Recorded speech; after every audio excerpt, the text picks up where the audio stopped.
ओम।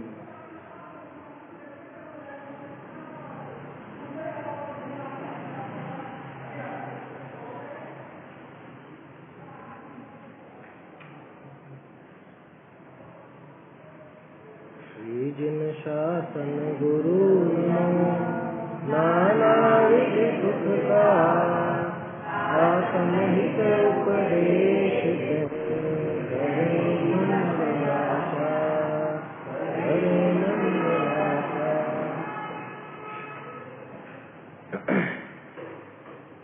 आत्मानुशासन ग्रंथ में अपनी चर्चा चल रही है कि धर्म ही एकमात्र करने योग्य कार्य है सभी जीवों को, और विषय सुख का भी अगर इसको लालच रहता है, लालसा रहती है, तो भी धर्म की रक्षा करते हुए ही उनको भोगना उचित है।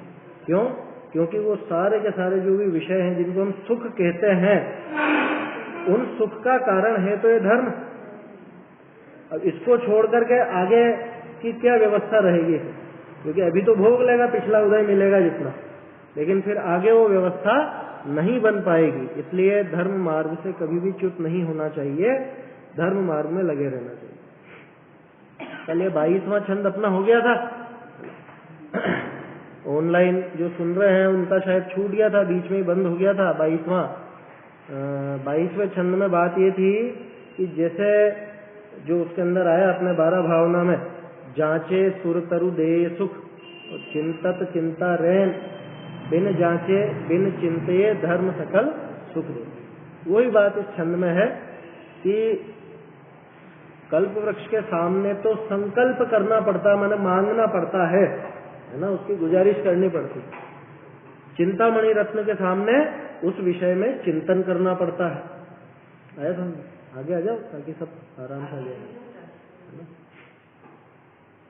उसके पीछे कौन बैठे? आजा आगे आजा। देखो, तो चिंतामणि के सामने चिंता करनी पड़ती, चिंतन करना पड़ता है, और कल्प वृक्ष के सामने मांगना पड़ता है। लेकिन धर्म ऐसा है कि वो सारे वांछित फल को, और वांछित नहीं, जो सोच नहीं सकते, जो चिंतन में नहीं आ सकता, ऐसे फल को बिना मांगे बिना चिंतन किए ही दे देता है। इसलिए धर्म का तो आश्रय लेकर ही रखना चाहिए। इसके बाद 23वें छंद पे अपनी बात चली थी, है ना? 22 तो हो गया था, 23वें छंद पर, हाँ 23वें पे ये छूटी थी बात। 23वें छंद में बात थी कि अपने जो ये पुण्य और पाप हैं, इनका कारण कोई हमारी बाहरी क्रियाएं नहीं, इन सबका कारण हमारे परिणाम हैं। इस वजह से परिणामों की संभाल में गाफिल नहीं होना चाहिए, परिणामों को संभाल कर रखना चाहिए। परिणामों से ही पुण्य है, परिणामों से ही पाप। सेठ जी का उदाहरण देखा था अपन, बाहर में क्रिया तो बिल्कुल ऐसी एकदम बैठे हुए हैं ध्यान मग्न, लेकिन परिणाम आकुलता व्याकुलता के थे, आर्त परिणाम थे, और आर्त परिणामों के फलस्वरूप तिर्यंश बन गए, मेंढक बन गए।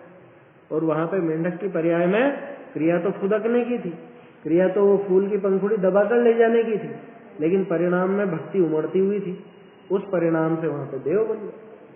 तो सारा खेल परिणामों का है। इसलिए क्या करना चाहिए कि पाप का अपचय और पुण्य का उपचय भली प्रकार से करना चाहिए। ये समझ में ही नहीं आया कि कैसे करना चाहिए, फिर बता तो दिया पहले ही, परिणाम से। परिणाम ही पुण्य और पाप के कारण है। इसलिए भली प्रकार से पुण्य और पाप करने का क्या मतलब निकलेगा कि परिणाम वैसे बना करके रखना, परिणाम वैसे संभाल करके रखना, परिणामों को कभी शिथिल नहीं होने देना, परिणामों की संभाल में गाफिल नहीं होना। भजन में आता है ना। अब है हाँ, कहते हैं परिणामन की संभाल में गाफिल मत रहे प्राणी, भागचंद जी का भजन है। अब धर्म संचय न करने वालों की निंदा। क्या किसकी बात चल रही है कि जो धर्म का संचय नहीं करते, बाकी सब संचय करते हैं, बाकी सब माने रुपए पैसे, संचय तो इसी को बोलते हैं ना। जीवन में कितना संचय कर लिया, कितना संचित धन है आपके पास है, क्या क्या संचय किया, क्या कमाया, सीधे शब्दों में कहे तो जिंदगी में क्या कमाया, कि जीव वास्तव में बाहर का कुछ भी नहीं कमाता, ये पक्का विश्वास करना। क्या जीव अगर कुछ कमाता है तो वो है पुण्य या पाप, और समझदार हो तो धर्म कमाता है। समझ, धर्म कमाने वाले कम ही है, पाप कमाने वाले बहुत ज्यादा है, पुण्य कमाने वाले कम है। समझ,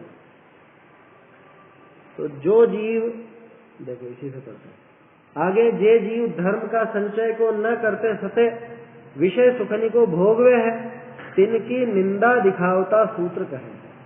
क्या कह रहे हैं कि धर्म का संचय नहीं करते हुए और विषय सुखों को ही भोगने में लगे हुए हैं। क्या विषय सुखों को भोगने में, माने 5 इंद्रिय के विषय भोगों में ही जिनकी बुद्धि लगती है, उसी में रमे हुए हैं, और धर्म का रंच मात्र भी संचय नहीं करते।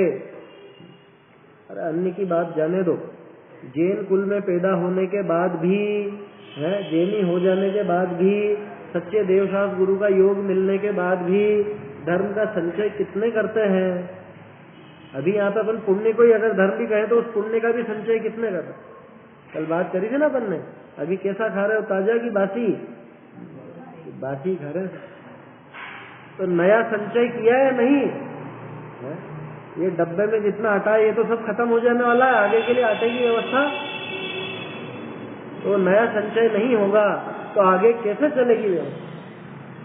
तो जो पूरा विषय भोगों का संचय करते हैं लेकिन धर्म का संचय नहीं करते, उनकी इसमें निंदा कर रहे हैं ना। देखो पहले छंद देखते हैं, फिर और बात करते हैं अपन।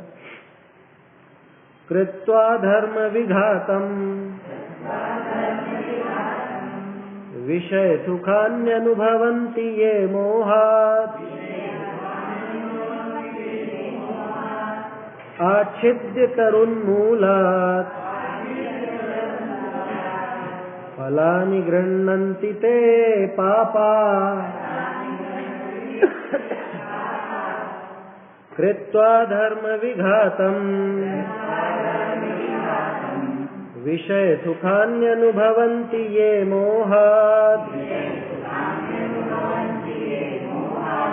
आच्छिद्य तरुन्मूलात्, फलानि गृह्णन्ति ते पापा। धर्म घात करके जो मोही अनुभव करे विषय सुख का, मूल सहित छेदन कर करुका, पापी ग्रहण करे फल का।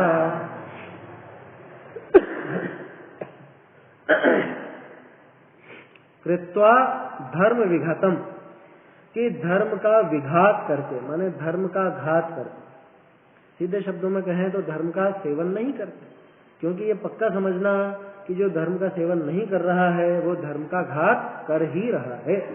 बीच की दशा नहीं होती, या तो आप धर्म का सेवन कर रहे हो और या फिर आप धर्म का घात कर रहे हो, दोनों में से एक चीज।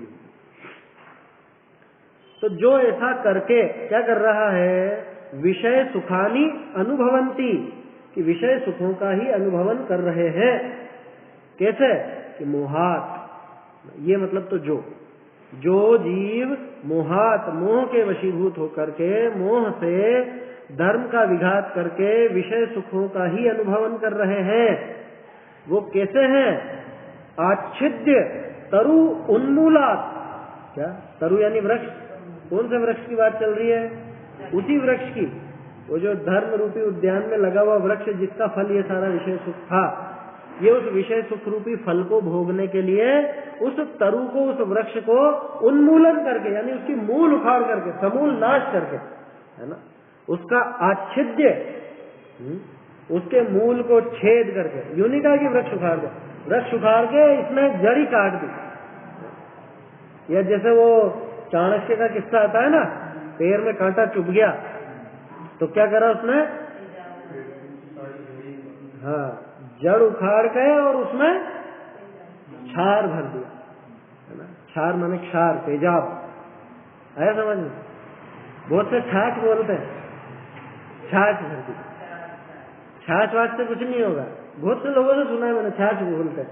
वो कांटे, मतलब उस बेर क्या है वो झाड़ी, उस झाड़ी की पूरी जड़ निकाल के और उसमें छाछ भर दी, छाछ नहीं भरी, छार भरी, छार माने एसिड, तेजाब, कि अब उगने का काम ही नहीं, अब उगेगा ही नहीं तो कांटा लगेगा कहां से, चुभेगा कहां से। तो ऐसे इसने किया, इसने उस तरु के मूल को, उस वृक्ष के मूल, पूरी उस जड़ को उखाड़ के और उसका छेदन भेदन कर दिया कि अब ये उग ही नहीं सकता। ऐसा फलानि गृह्णन्ति, और ऐसा करके वो फलों को ग्रहण कर रहा है। 6 लेश्या वाले में वो चित्र देखा होगा आपने कभी क्या, एक तो वो जो गिरे हुए फल है उनको उठाता, वो सबसे अच्छा बेचारा, वो कुछ नहीं करता, वो तोड़ता भी नहीं है ना, एक वो फलों को तोड़ लेता है, एक वो डाली को, एक बड़ी डाल को, ऐसे ऐसे।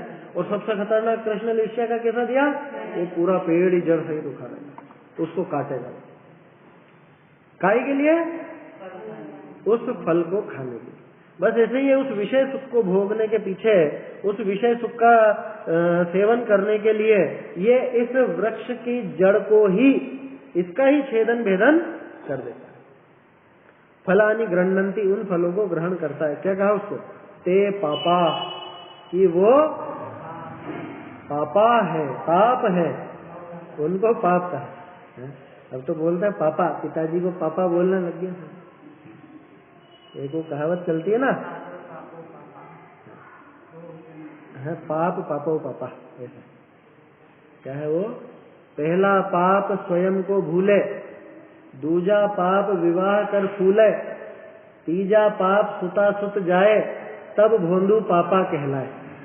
क्या, सबसे पहला पाप तो खुद को भूला, दूसरा पाप शादी ब्याह करके और बहुत बढ़िया हो गया, बहुत बढ़िया बढ़िया बढ़िया काम हो गया है। तीसरा बात, बच्चे बच्ची पैदा करे, मैंने संसार बढ़ाया, सीमित नहीं रहा, संसार बढ़ाया, और तब जाके ये पापा कहलाए। अब यहाँ पे भी वैसी बात है, खैर वो अलग बात है, विवाह आदि तो सम्यक दृष्टि जीव का भी होता है ना, देखो, लेकिन है हाँ, मकड़ी के जाले का भी उदाहरण आता है, वो 2 पाया 3 पाया 4 पाया का भी आता है। नहीं, पहले तो 2 पाया था, हाँ पहले 2 पाया था, फिर शादी करके 4 पाया हो गया, 4 पैर हो गए ना, 2 जनों, उसके बाद फिर बच्चे हुए, 2 बच्चे हो गए, तो कितने, 8 पैर हो गए, मकड़ी के जैसे। और मकड़ी खुद ही के जाल में, अब ये खुद ही अपना जाल बना करके उसमें खुद ही उलझता जाता है, ये जीवन चलता जाता है। खैर वो सारा काम तो भले हो, लेकिन खास चीज क्या है कि धर्म का विघात करके अगर वो सारा काम हो रहा है तो वो क्या कहलाएंगे, पापी, महापापी। अभी किसी से कह दो कि कितने पापी हो तुम, जरा भी तुमको कि क्यों पापी कैसे है, कि तुम मंदिर नहीं जाते हो, स्वाध्याय नहीं करते हो, तुम पापी हो, ऐसा कह दो, देखे किसी से, स्वीकार ही नहीं करे। स्वीकार क्या, उल्टा झगड़ पड़ेगा, हमने क्या कर दिया ऐसा, हमने कोई डकैती डाली क्या, हत्या करी क्या किसी की जो पापी बोलो। माने उनकी नजर में तो इतना बड़ा काम हो तभी जाके पापी कहला। जबकि यहाँ तो कह रहे हैं कि अगर ये 5 इंद्रिय के विषय भोगों को भोगता है, कैसे भोगता है, धर्म को भूल करके, धर्म का विघात करके भोगता है, तो समझना ये पापी। स्पष्ट रूप से इसकी बुद्धि पाप में ही जा रही है, पाप में ही लग रही है। क्यों कि आगे की तो इसको कोई सुध है नहीं, अभी पिछले पुण्य के उदय से जो मिल गया उसको भोग करके संतुष्ट बैठा है, फूला नहीं समा रहा, जबकि इसको नजर नहीं आती, मौत अपनी ओर आती हुई नजर नहीं आती। पता चलता है क्या किसी का भी?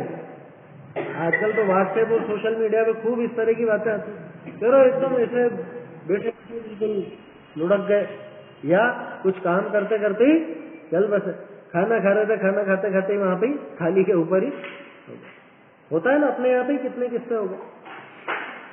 तो विचार करना चाहिए, है ना, आगे जीवन का भरोसा नहीं है, और जीवन का भरोसा तो खैर डरने वाली बात नहीं, क्योंकि जीव तो मरता नहीं। लेकिन तुम जो 5 इंद्रिय के विषय भोगों के प्रति लालायित हो, वो विषय भोगों की व्यवस्था भी तो आगे कहाँ से होगी, क्योंकि यहाँ पे ये जीवन निकल गया और आगे की व्यवस्था नहीं हुई, तो फिर आगे किसको भोगोगे? कि तुम तो विषय भोगों के लिए ही करो, लेकिन करो तो सही है, समझ में ध्यान रखना। विषय भोगों के लिए धर्म करने की प्रेरणा नहीं दे रहे हैं, आचार्य देव तो धीरे धीरे करके लाइन पर लाएंगे, ये शैली है, इस तरह की भी शैली होती है। बड़ा पाप छुड़ाने के लिए छोटा पाप भी कराया जाता है, ऐसी शैली होती है। इससे ऐसा अर्थ नहीं ले लेना कि अपने को तो 5 इंद्रिय के विषय हो गया, सांसारिक प्रयोजन साधने के लिए अपन धर्म करें, ऐसा बिल्कुल भी यहाँ पे आचार्य का प्रयोजन नहीं। लेकिन सावधानी से अपने को समझना चाहिए। देखो ठीक है, ये मेरे ख्याल से छंद का अर्थ तो आ गया होगा समझ में। अब इसमें थोड़ा विचार करना चाहिए कि वास्तव में ऐसा करते हैं क्या लोग। छंद के पहले अपन बात कर रहे थे, जैन कुल में पैदा हो जाते हैं और देखा कितने अपने यहाँ पे 101 बच्चे तो होंगे ही सही, इतने तो है मेरे ख्याल से जैनों के।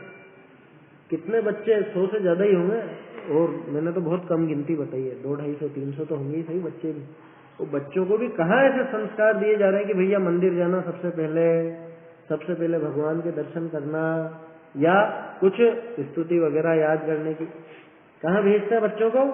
डांस सीखने जाओ या और चीजें। बच्चों को बचपन से पागल कर दिया जाता है, उसके फोटो खींच के, अरे देख कितना सुंदर कितना सुंदर कितना सुंदर, वैसे शौक लग जाता है क्या सजने संवरने का, और उसका शौक है ना, सज संवर के दुनिया भर में घूमने का शौक है, लेकिन मंदिर जाने का जरा भी शौक नहीं। समझ में आ रही है बात? सुबह से उठते हैं, सुबह से वही खाने पीने में, खेलने कूदने में कैसा शौक रहता है, क्या किस चीज का संचय करते हैं अपन? नए मोबाइल आ गए, अब बस ये पुराना हो गया, अरे अभी तो लिया था थोड़े टाइम पहले ही, कि नहीं बस अब नया आ गया ना, नया चाहिए, उसका संचय करना है मुझे तो गेम कौन से हैं उनका संचय करना। चलो मोबाइल का नहीं तो दूसरी और चीजें जो भी खेल खिलौने उनका संचय करना है, या खाने पीने की चीजों का संचय करना है। मुझे तो ये चीजें मेरे पास होना चाहिए, क्या मुझे खाने को ये चाहिए। वो सारे विषय भोगों के पीछे दिन रात लगा रहता है।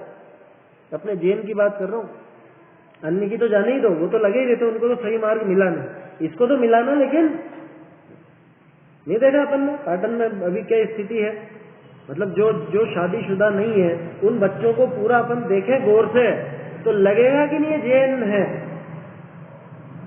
नहीं हो रहा है हाल, कुछ है, छोड़ दो जो थोड़े बहुत लगे हुए हैं अपने, बाकी अधिकांश की यही स्थिति।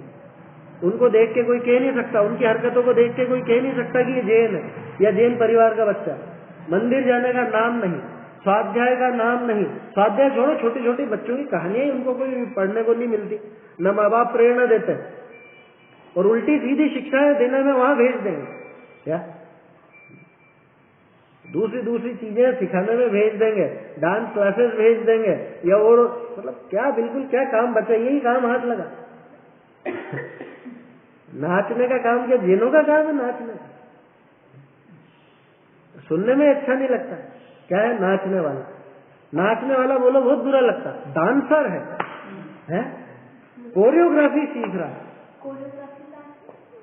वही डांस सिखाने वाला, यही काम मिला दुनिया भर में, गजब हो गया अपने जैनों के बच्चे।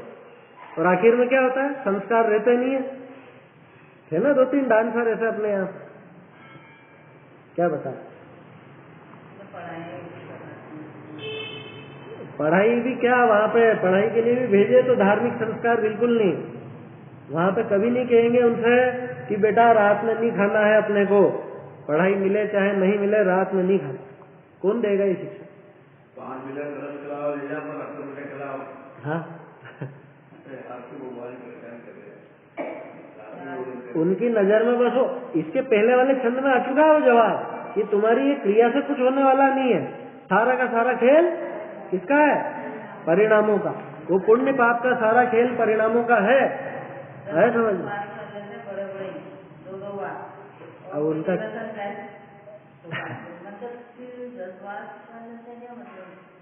वो तो ऐसे ही है, जिसकी दृष्टि क्रियाकांड पे रहेगी, उसको यही चीजें सूझेंगी, है समझ में? वो बस वास करके सोचेगा मैंने बहुत कुछ धर्म कर लिया, या मैंने 2-4 घंटे पूजा कर ली तो मेरा बहुत कुछ काम हो गया। जरा भी विचार नहीं, न खाने पीने का विवेक, न कुछ है, न स्वाध्याय की रुचि, थोड़ा बहुत तत्व विचार भी नहीं चलता। आया समझ में? नहीं ऐसी बात नहीं, वो जगह जगह की बात है। वही तो कह रहा हूँ मैं, जगह जगह की बात है। जहाँ जैसी पद्धति चलती है वहाँ स्वाध्याय की है ही नहीं कोई। और बीच की आहड़ोती की बेल्ट पूरी ऐसी कब्जे में है कुछ लोगों के कि उनसे क्रियाकांड करवा लो जी भर के। स्वाध्याय की रुचि नहीं है जरा सी। खैर क्या कहें, ये कुल मिला के बात यह है कि धर्म का मूल, वो जो वृक्ष है उस वृक्ष का मूल, उसका उच्छेदन करके और फिर विषय सुख भोगना चाहता है। अपने जैन घरों की महिला है, हाँ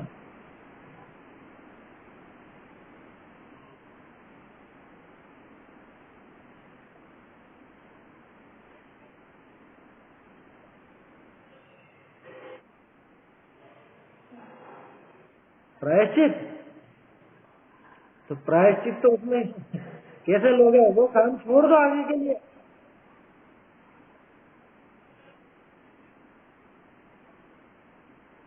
हाँ ठीक है, जो जैसा जमे प्रायश्चित लो, लेकिन प्रायश्चित ऐसा लेना कि जिससे आगे वो गलती सुधरे, आगे वो गलती छूटे।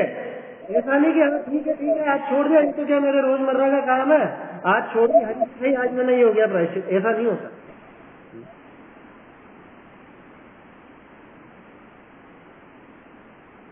नहीं ऐसा नहीं है कि उपवास ही करना चाहिए। देखो सुनो, प्रायश्चित की विधि कैसी बताई आचार्य ने, आचार्यों ने कैसी विधि बताई थी। जब प्रमाद आया तो एक को कहा कि तुम कल आहार के लिए जाओगे और एक को कहा कि कल तुम उपवास करोगे।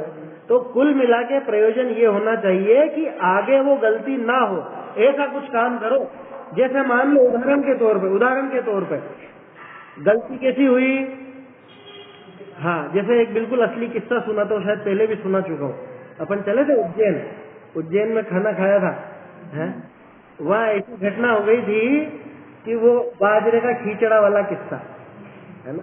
अब अपने यहाँ पे उसमें दाल नहीं डलती, और वहाँ उनसे जबकि पहले से बोल दिया कि काजू बादाम वगैरह दूध के आइटम में मत डाल के लाना, तो वो काजू बादाम तो नहीं लाया, लेकिन साक्षात वो मूंग की दाल उसके अंदर थी। और वहाँ पे वो बाद में नजर आई, तब से फिर क्या करे, प्रायश्चित कैसे करे इसका? प्रायश्चित यही है कि अब जाना ही नहीं ऐसी जगह, समझ गई बात। तो वो किस्सा ही खत्म होगा, वो पाप तभी छूटेगा, नहीं तो ये गलतियां होती रहेंगी ऐसे जिंदगी भर। ऐसा तो कितने उपवास कर लोगे आप, उपवास करना कोई बड़ा प्रायश्चित है क्या? हाँ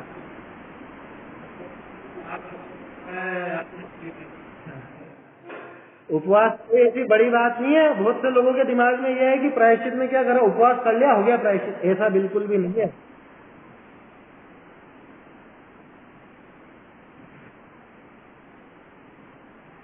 अरे आगे वैसे आयोजन से तोबा कर लो, आगे वैसे आयोजन से बच के रहो कुल मिला के।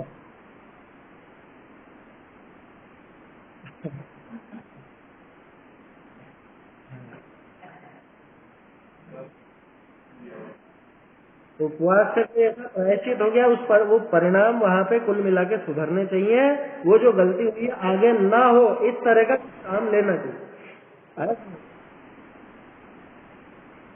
जैसा हम लोग जब पढ़ते थे तो पढ़ते थे, उस टाइम पे कोई विद्यार्थी से कुछ गड़बड़ होती तो कुछ नहीं, क्या करते भाई, रसीद कटाओ।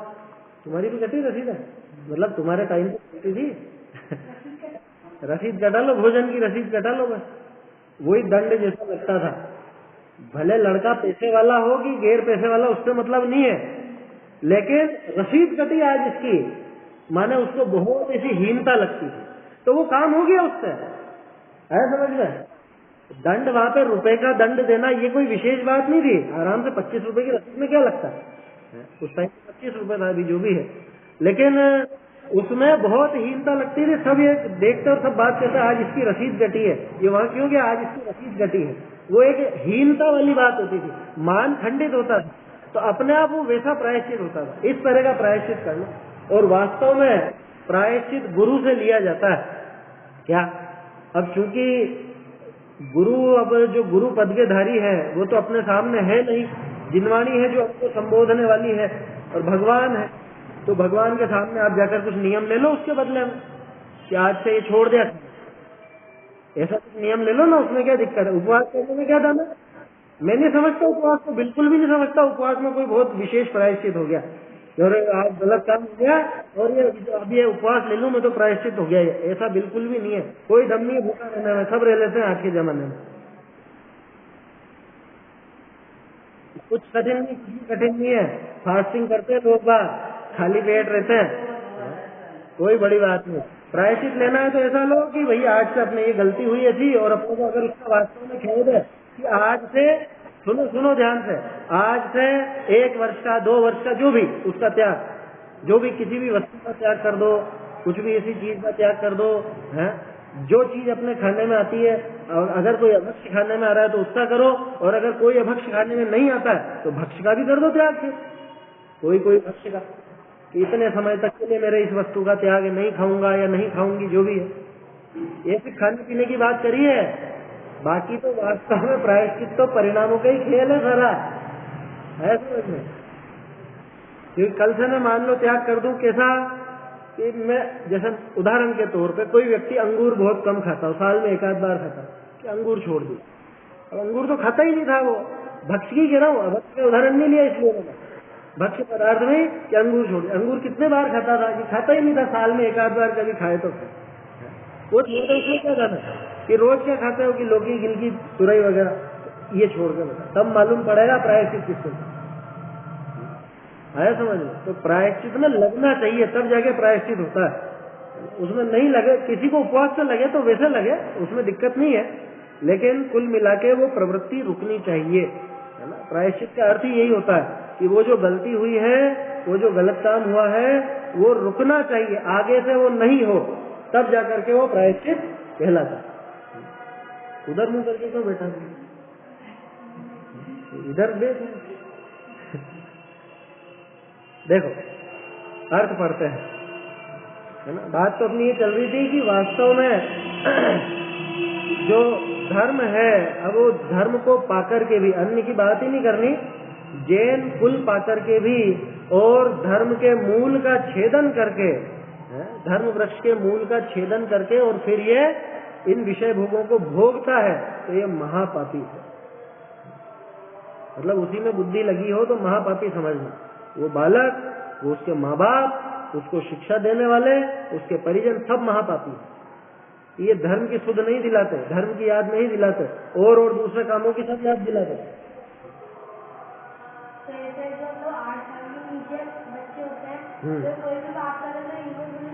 नहीं लगेगा, परिणाम उसके खुद के भी हैं, बाकी माँ बाप को भी लगेगा साथ, क्योंकि माँ बाप संभालते हैं ना उसको, वो समझाएंगे, वो दिशा दिखाएंगे उसको, उसके बाद भी उसके खुद के परिणाम नहीं थे।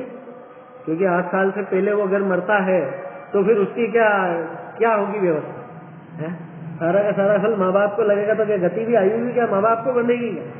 तो परिणाम तो खुद के ही रहते हैं, खुद का फल खुद को ही लगता है, खुद के परिणामों का, लेकिन वहां पे माँ बाप की जिम्मेदारी भी बनती है। चलो अर्थ, जे जीव मोह भ्रमते, कौन सा मोह, कैसा भ्रम?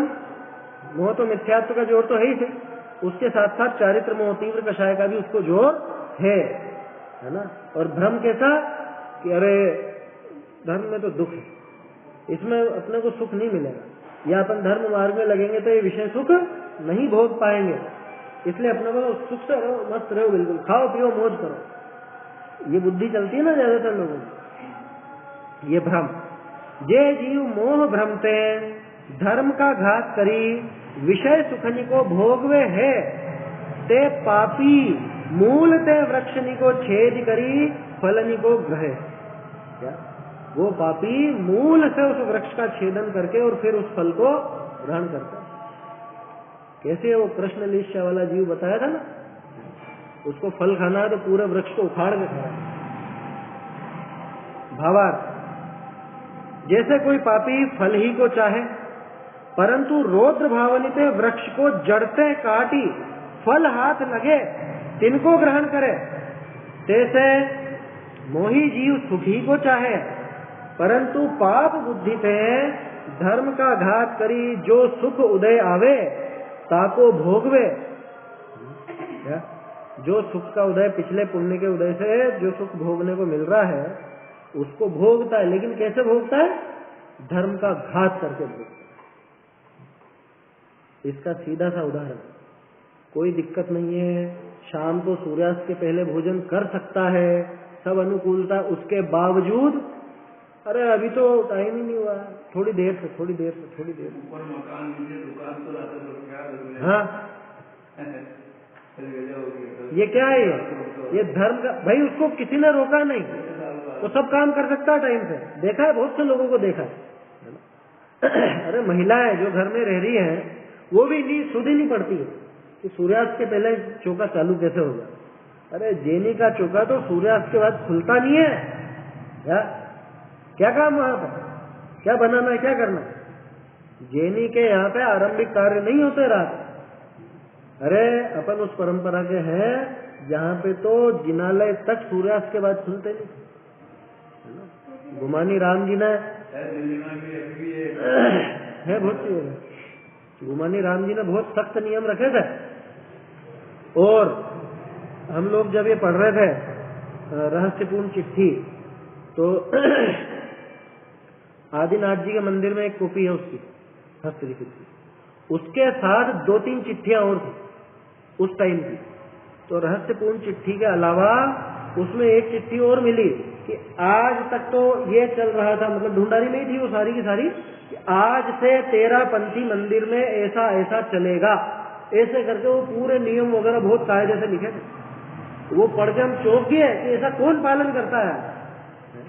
घर से ही तो कपड़े पहन के पहुंच जाते हैं मंदिर में, जबकि स्पष्ट है वहां पे। मैं तो सुबह जैसे जाता हूँ ना जल्दी, तो देखता हूँ कोई भी नहीं आता। एक आध जना कोई आवे तो आवे जो वहीं पे ही तैयार होकर के धोती दुपट्टा पहन, घर से धोती दुपट्टा पहन के। अपने सब जगह हालत खराब होगी, स्थिति बिगड़ गई। कहाँ पे? हाँ नहीं, मतलब घर से मंदिर कौन से कपड़ा? धोती दुपट्टा वो तो फिर भी उससे ठीक है। किससे? जो घर से पहन के और मंदिर में आ रहा है वो कपड़े, वो गलत है पद्धति।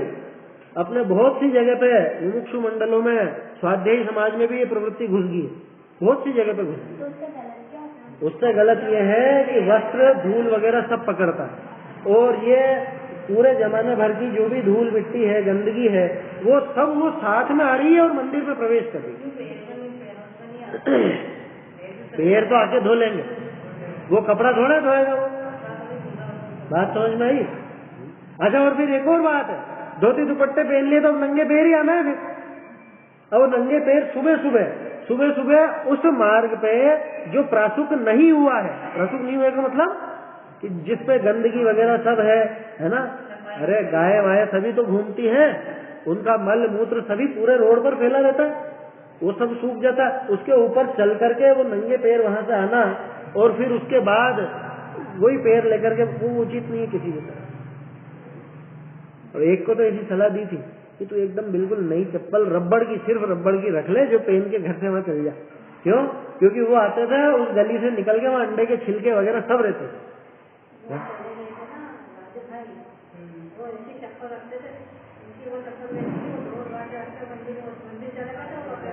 हाँ, धोती दुपट्टा पहन के गए ना, तो गड़बड़ यही तो है कि तुम पहन के ही क्यों जाओगे, चप्पल भी पहनना पड़ा। मतलब वो दोष आओ, चप्पल खोल के जाना पड़े, ऐसा काम क्यों करो?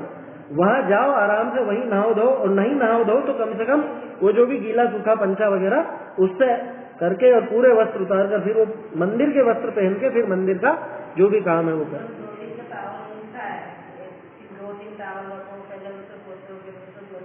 उसमें बहुत ज्यादा था, बहुत ज्यादा। और वास्तव में अगर 3 लोग के नाथ अपन कह रहे हैं तो उतनी वो विनय होनी चाहिए।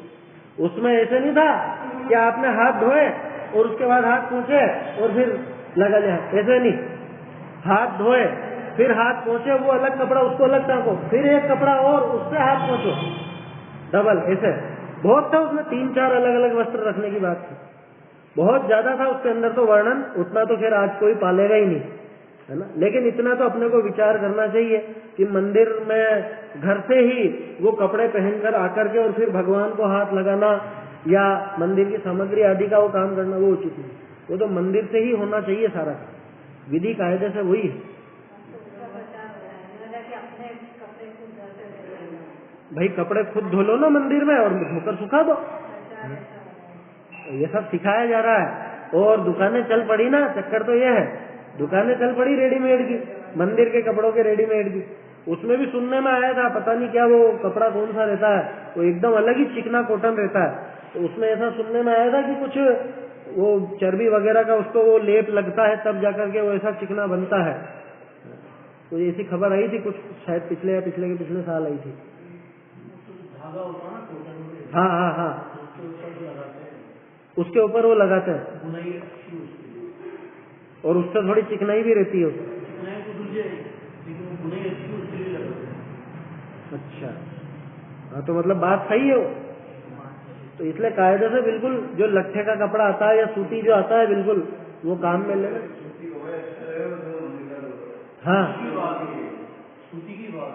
सूती की बता रहे हैं वो तो, लेकिन सूती में आजकल क्या दिखावटी थोड़ा लोगों को ही वो चमक वाला और ऐसा होना चाहिए, और बॉर्डर का काम वो वैसा होना चाहिए, दुपट्टा क्या, तो थोड़ा मजा आवे क्या, मतलब दिखावा कहाँ छूट रहा है लोग। पहले वहां जाते थे, वहां इतनी सारी लगी रहती थी, ये देखते तक नहीं था कि भाई ये केसरिया है कि ये सफेद है, जो मिली फटाफट पहनी करी, जो काम करना है तो करा, छुट्टी। वो विधि होनी चाहिए। जैसे मंदिर के कपड़े खरीदे भी सही, मतलब क्योंकि तो वो भी मतलब अशुद्ध हो गया ना फिर तो। क्यों खरीदे तो मतलब आप हाथ लगा के जा रहे हो अपनी वही शर्ट पहन के, तो वो खरीद के उसके बाद धुलेंगे ना, धुलने के बाद काम आएंगे, तो बिना धुले थोड़े काम आएंगे। तो जाना ऐसे एकदम से थोड़ी वहाँ ऐसे मतलब अपने को ही लेके जाना पड़ेगा ना वहाँ पे। कहाँ पे? रखने के लिए वो। हाँ तो मंदिर में जब जाओ तब उनको धो करके सुखा दो। अच्छा मंदिर में? और क्या, तो फिर ऐसे तो मंदिर में आराम मंदिर में तो नहाने की व्यवस्था होती है ना, इतना तो होता ही है। तो आराम हाँ इतना तो होता है। हाँ यही व्यवस्था थी पहले वहाँ, अब तो कोई भी नहीं, एक भी नहीं है, सब घर से पहन के आता, एक आध है लेकिन वो बिल्कुल और विपरीत है। वो इतना जरूर है कि वहीं आकर के नहाता है। खैर अपने को मतलब नहीं किसी व्यक्ति विशेष से। हाँ ये भारी काम हो गया अभी, मंदिर का नहीं हो जाता है। लेकिन बहुत ज्यादा अपने को विचार करना चाहिए, प्रमाद किस स्तर पर आ गया है। खैर अपनी तो बात कहाँ से चल रही थी है कि जिसके व्यवस्था होने पर भी उसके बावजूद वो धर्म का घात करता है, जिसको कोई दिक्कत नहीं है शाम को सूर्यास्त के पहले खा सकता है, जिसको कोई दिक्कत नहीं है अभक्ष्यों के बिना भी वो भोजन कर सकता है, उसके बावजूद कि नहीं ये तो चाहिए सही, ये तो चाहिए ही सही, बिना धनिया के काम ही नहीं हो गई, गजब हो गई। धनिया पत्ती नहीं डाले तो मजा ही नहीं आता। ऐसे ऐसे लोग, अरे जेनी के घर में धनिया पत्ती आनी नहीं चाहिए। धनिया क्या मतलब पत्ती की सब्जी कोई नहीं आती कायदे, महाअभक्ष सब अभक्ष क्या और उसके बिना ही नहीं चले, लोगों का प्याज के बिना नहीं चले, आलू के बिना नहीं चले क्या, जबकि उसके बिना भी सब काम हो सकते हैं। अच्छा देखो बहुत सी चीजें ऐसी होती हैं जो निरापद बनाई जा सकती हैं, लेकिन जान करके नहीं मुझे तो डालनी ही डालनी, जब पता चल जाए महाभक्ष्य उसके बाद भी डालनी ही डालनी है, तो इसका अर्थ क्या है कि ये धर्म का घात करके विषय सुख भोगना चाहते। ये सीधी सी बात है, धर्म को साध के नहीं भोग रहा है, ये धर्म का घात करके भोग रहा। लोगों ने बताओ कैसा फैशन चल गया, अभी शादी ब्याह होता है ना, कितना आइटम बनता है और कैसे कैसे बनता है। कोई लोग डिमांड नहीं करते अपने यहाँ पे कि आप वो गराड़ू बनाओ ही थे, है ना, लेकिन दो एक रिश्तेदार आके माथे पर चढ़ बैठेंगे आपके यहाँ पे क्या कि नहीं अपने वो इंदौर उज्जैन के आएंगे, उनको तो गराड़ू तो खानी, गराड़ू तो बनेंगे बनेंगे। देखा गराड़ू, देखा कभी नहीं देखा? बाजार में उसमें सब्जी मंडी में ऐसे पड़े रहते हैं बिल्कुल, मतलब देख नहीं सकते है? नहीं, कटहल तो अलग चीज है, कटहल पेड़ पे उगता है, गराड़ू होता है, शकरकंद तो फिर भी एक ऐसा शेप होता है उसका, इसका तो शेप ही बिल्कुल ऐसा और दिखने में भी इतना भद्दा कि जिसको देख लो तो खाना नहीं भाई, है समझ में ऐसा। अभी 2-1 साल से अपने इधर चलन हो गया है, पता नहीं क्या है, जमीकंद ही है वो तो, जमीकंद ही है, और एक जमीकंद नाम से ही आता है उसी के जैसा एक और, वो भी बिल्कुल ऐसा जैसे पता नहीं क्या कचरे का ढेर पड़ा हो, और लोग बाग उसको शौक से खाते हैं मूर्खों की तरह। अब बोलो, देखो ध्यान दो, उस बात को मत खींचो, मैं क्या कहना चाह रहा हूँ उस पर जोर दो। किसी ने कहा क्या कि ये बना हुई सही तो ही शादी का काम चलेगा, कि नहीं, लेकिन अपने को तो बनाना। ये है धर्म का घात करके सुख भोगने की प्रवृत्ति। कोई नहीं मांग रहा आपसे, आप नहीं बनाओगे तो भी चलेगा। अरे आप सब्जियों में प्याज आदि नहीं डालोगे तो भी कोई कहने नहीं आ रहा आपसे कि आपने क्यों नहीं डाला, लेकिन नहीं ये तो कर लो। तो जो ऐसे लोग लाज में या दिखावे में, लाज, गारव और भय तीनों चीजें लगे, उसमें ऐसा पाप का काम करते हैं और हासिल कुछ होता नहीं है, या वो समझ लेना पाप करके, मतलब वो धर्म का घात करके वो विषय सुख भोगना चाहते। दही बड़े नहीं बने, विदल नहीं बने, कोई टोकता नहीं है कि क्यों नहीं बना है। कौन है आज के जमाने में, किसको क्या मतलब? अरे और आप कितना ही अच्छा खिला लो, लोग बात तो हाथ धोने के बाद हो तो फिर क्यों अभक्ष्य बनाना?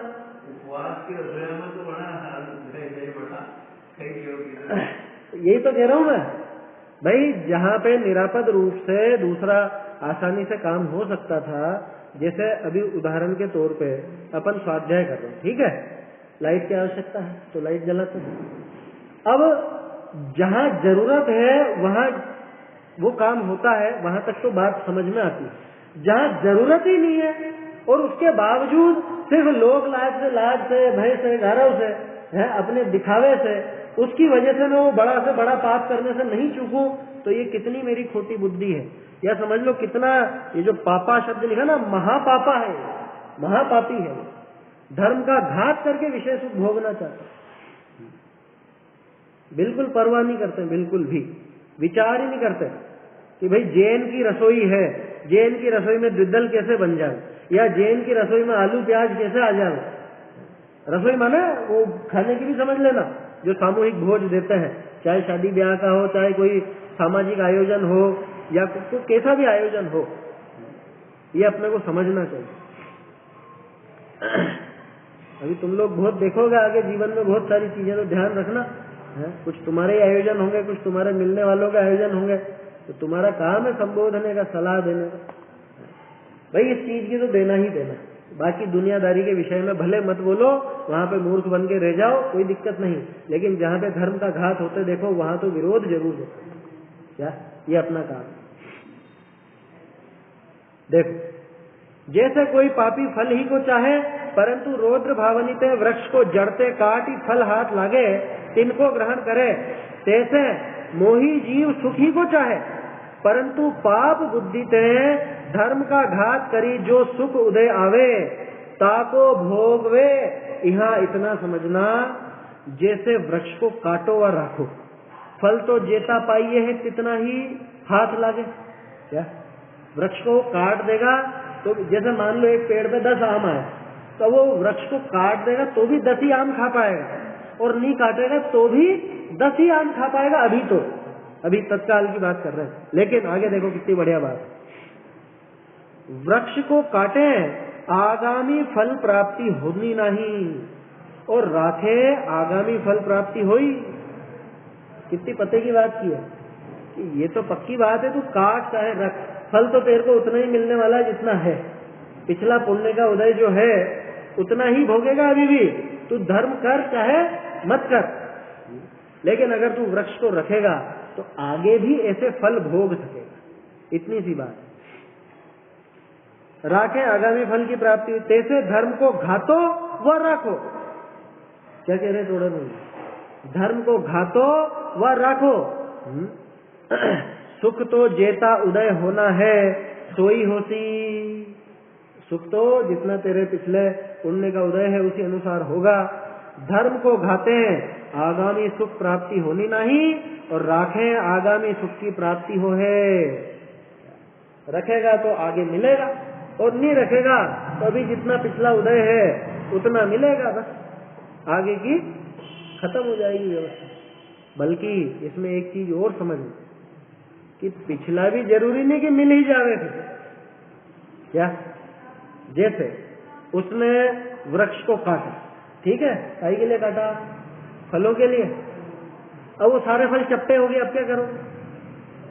ये भी तो हो सकता है ना, जब वृक्ष को काटा, वृक्ष के नीचे दबके वो सारे फल चप्टे हो गए, ले अब जो मिलने थे वो भी नहीं मिले। ऐसा ही यहां भी समझना कि धर्म का घात कर रहा है तो पिछला जो पुण्य का उदय था वो संक्रमित होकर के पाप रूप होकर के उदय में आ सकता है या नहीं आ सकता। इसलिए सार तो इसमें ही है, बीज राख फल भोगवे, है ना। उस वृक्ष की रक्षा करके ही फल भोगना उचित है। यहाँ प्रश्न, जो धर्म का घात करी सुख का भोगवना कहा और धर्म को राखी सुख का भोगवना कहा, समझ में आई बात? क्या कि धर्म को रख के सुख का भोगना क्या चीज है, और धर्म का घात करके सुख को भोगना और धर्म को रख करके सुख को भोगना क्या चीज है, हमें ये समझाओ। तब तो हम ये समझे कि भाई कैसे तो धर्म को रखना और कैसे उसको सुख को भोगना।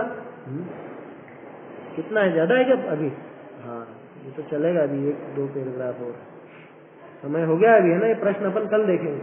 प्रश्न क्या किया, प्रश्न समझ में आया कि भाई आप कह रहे हो, बार बार कह रहे हो 3-4 छंदों से, धर्म को रख करके फल भोगो, धर्म को रख करके माने उसकी रक्षा करके फल भोगो। तो धर्म की रक्षा करते हुए फल भोगना माने क्या, और धर्म का घात करके फल भोगना माने क्या, ये समझाओ। तो अब आगे बता रहे टोडर में, है ना, इसको अपन कल देखें, अभी समय हो गया है।